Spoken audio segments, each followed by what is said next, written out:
silakan pimpin temannya untuk berenang. Semua siap? Sudah mulai? Amin.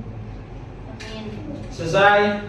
Beri salam. Assalamualaikum warahmatullahi wabarakatuh.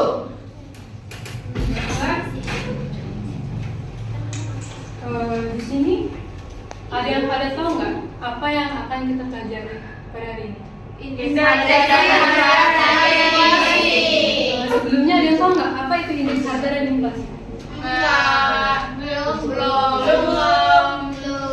Nah, di sini ada pengertiannya. Untuk Angel bisa dibacakan?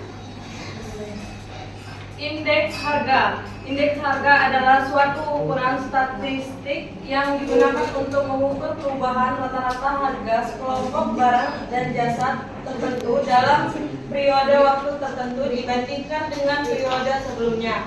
Indeks harga ini sering digunakan sebagai indikator tingkat inflasi.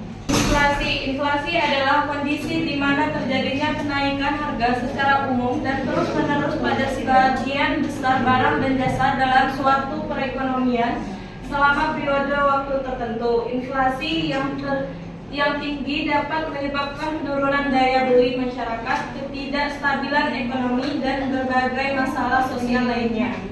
Nah, di sini kan ada indeks harga ya teman-teman. Nah, di sini ada yang tahu nggak contoh dari indeks harga ini?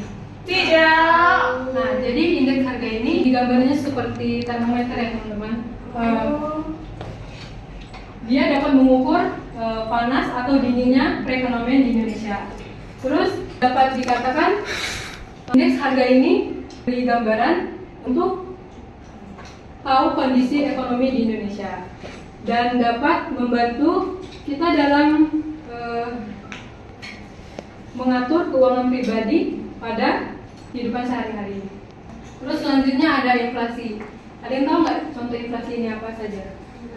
Nah, contohnya seperti kita belanja mingguan dengan harga 100.000 untuk seminggu. Nah, di bulan depan kita mau belanja lagi, itu udah beda harga dengan kenaikan 10%. Nah, di 10% tersebut termasuk bagian perhitungan inflasi. Baiklah, materi selanjutnya itu ada tujuan penggunaan indeks harga.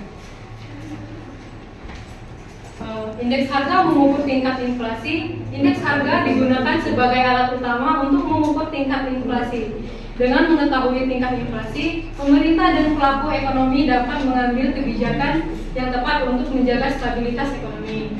Yang kedua ada membandingkan harga. Indeks harga memungkinkan kita untuk membandingkan harga barang dan jasa pada periode waktu yang berbeda, sehingga dapat diketahui beberapa besar perubahan harga yang terjadi.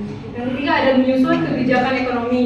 Data indeks harga digunakan sebagai dasar dalam menyusun berbagai kebijakan ekonomi, seperti kebijakan moneter dan fiskal. Dan yang terakhir ada menyesuaikan pendapatan. Indeks harga digunakan untuk menyesuaikan pendapatan seperti gaji dan pensiun agar tetap sesuai dengan kenaikan harga. Indeks harga ini sangatlah penting untuk kita ketahui dalam mengukur atau mengetahui, memahami analisis ekonomi pada kehidupan kita. Ya, Bu.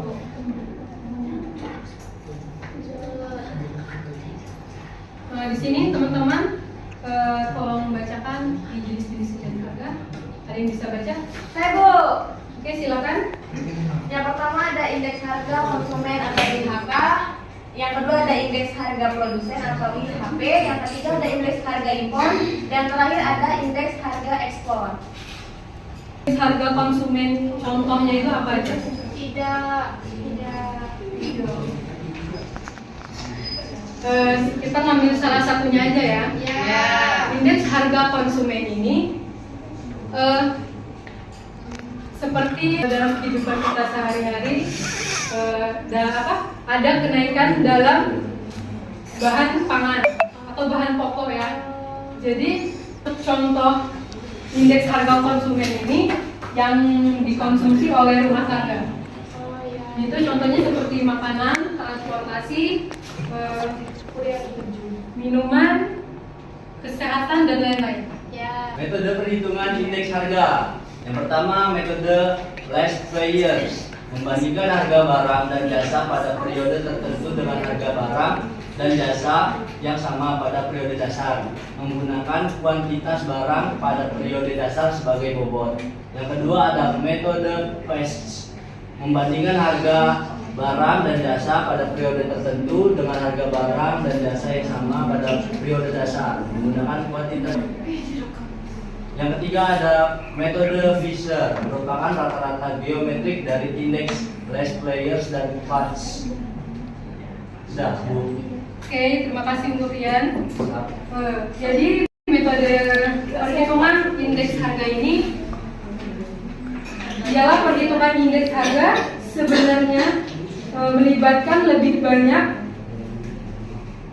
barang dan jasa, serta perlu mempertimbangkan bobot yang sesuai dengan pengeluaran konsumen. Jadi ada yang tahu nggak apa dampak inflasi terhadap perekonomian suatu negara? Harga barang tinggi, nilai mata uang rendah. Terus apa solusi dari dampak inflasi terhadap perekonomian suatu negara? Ada yang tahu? Tidak lupa, Bu. Jadi ini teman-teman dampak inflasinya. Penurunan daya beli, inflasi menyebabkan penurunan daya beli masyarakat sehingga masyarakat semakin sulit memenuhi kebutuhan hidupnya. Yang kedua ada ketidakstabilan ekonomi. Inflasi yang tinggi dapat menyebabkan ketidakstabilan ekonomi seperti meningkatnya suku bunga, melemahnya nilai, dan meningkatnya ketidakpastian bisnis. Yang ketiga itu ada distribusi pendapatan yang tidak merata. Inflasi dapat memperburuk distribusi pendapatan karena kelompok masyarakat berpendapatan rendah cenderung lebih terdampak oleh kenaikan harga. Yang terakhir itu ada meningkatnya tingkat pengangguran. Inflasi yang tinggi dapat menyebabkan perusahaan mengurangi produksi dan melakukan PHK sehingga meningkatkan tingkat pengangguran. Jadi dampak inflasi ini sangatlah menyulitkan hidup kita ya teman-teman. Ya anak-anak, karena dampak inflasi ini membuat kita itu ragu dalam berbisnis. Terus seperti kita belanja dengan uang 100.000 sebelumnya itu dapat banyak barang, tapi setelah ada dampak inflasi ini barang yang kita beli dengan 100.000 itu menjadi sedikit. Nah, terus gimana sih cara mengatasi dampak inflasi ini?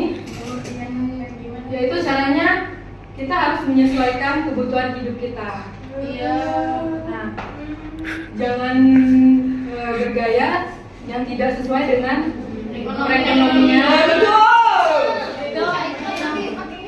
Perekonomian dan kita punya. Jadi menyesuaikan pendapatan kita ya teman-teman.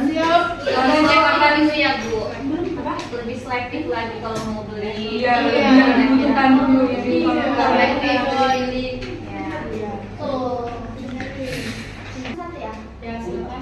Kebijakan moneter. Bank sentral dapat menaikkan suku bunga untuk mengurangi permintaan upgrade dan menekan inflasi. Silakan.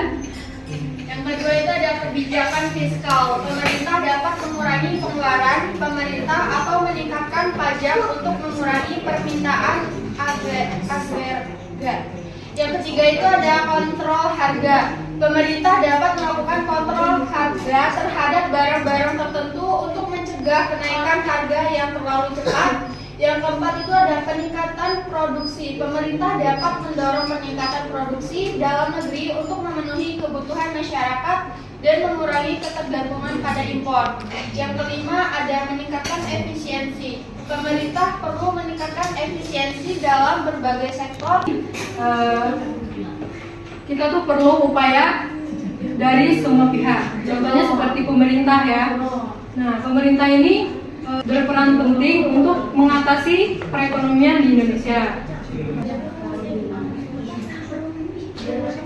Baiklah, sampai di sini apakah teman-teman sudah paham apa yang disampaikan? Kalau sudah paham, bisakah teman-teman menyimpulkan apa yang telah Ibu bahas tadi? Nggak ada yang nggak bisa menyimpulkan? Siapa dulu yang mau jawab? Oke, Ipi. Simpulnya itu indeks harga dan inflasi itu merupakan konsep yang sangat penting dalam ekonomi. Untuk memahami keduanya sangat penting bagi kita untuk dapat menganalisis kondisi ekonomi, mengambil keputusan finansial yang tepat, dan memberikan masukan kepada pemerintah dalam merumuskan kebijakan ekonomi yang efektif. Oke, terima kasih teman-teman untuk Ipi. Mungkin itu saja yang dapat Ibu sampaikan. Materi selanjutnya akan disampaikan di minggu depan. Absennya mana absennya? Ini Bu lagi berjalan. Oke, nanti dikumpulin ya. Hari ini siapa aja yang nggak masuk? Masuk semua